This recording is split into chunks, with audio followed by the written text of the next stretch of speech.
Hi everyone and welcome to another painting tutorial. So today I'm actually just going to be doing an updated version of my Lumineth Bone Armour that I've done in a previous video.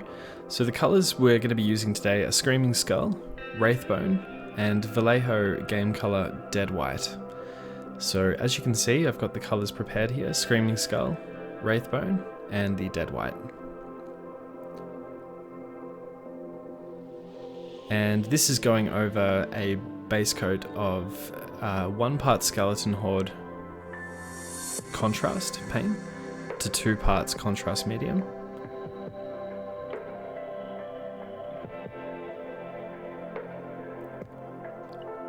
I really wanted to do this video as since my last video on the Lumineth Realm-Lords Bone Armour that I'd been doing, I had decided to change it just a little bit, just to brighten it up.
And now I'm going to be moving on to Wraithbone for the next step, and as you can see I haven't actually washed my brush just yet.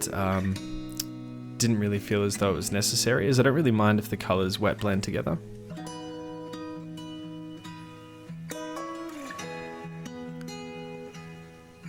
And as you can see, not a lot of paint on the brush at all, especially when working diagonally like that with, such as rims of things such as shields or the edges of armor and whatnot.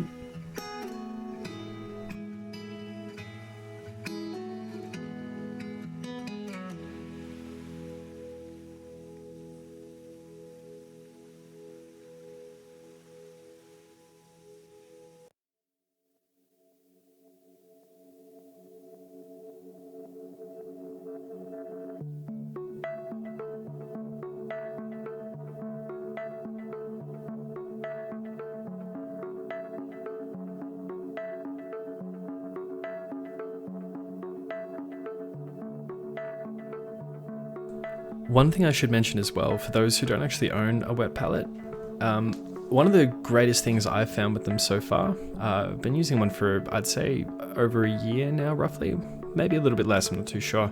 It's definitely been a while. And one thing you can do as well, if you ever feel as though the jump from, let's say, like a base coat to the first highlight, or even a second highlight to the third highlight, is a little bit too bright, it's great when you have a wet palette because you can quickly jump back between colours.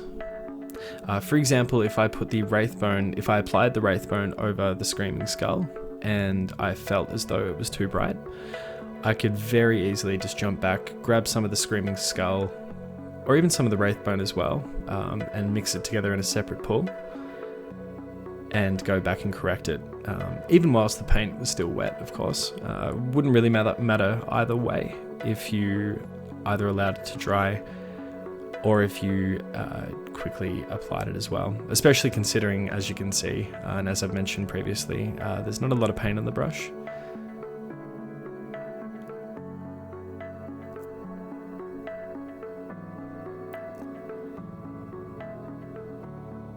And now I'm going to be grabbing some of the Vallejo Dead White. This is a really, really great white, by the way. It isn't clumpy whatsoever. That is an issue I've had with white paint in the past. But this is a really beautiful white. And going to be grabbing some of the Wraithbone and just a pinch of Screaming Skull as well, as I could sort of tell just by looking at it on the palette that it was going to be just a little bit too bright for what I was looking for. And again, just making sure your brush is on a nice, comfortable angle.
And as always, just making sure that what you're painting is in a comfortable position for you.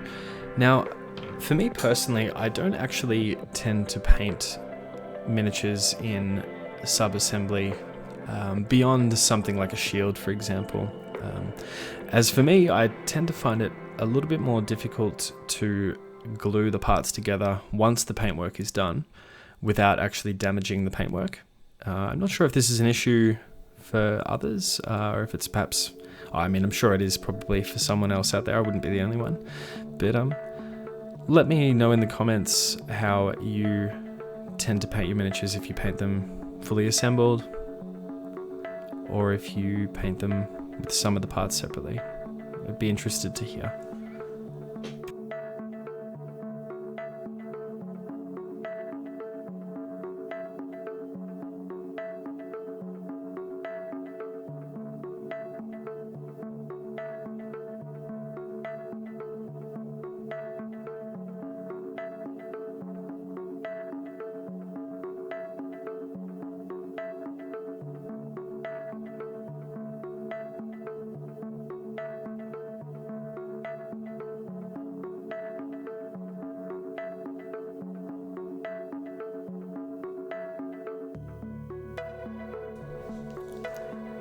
And just finishing up some of the final touches there. So this has been my updated version of the Lumineth Realm-Lords Bone Armour that I've been doing.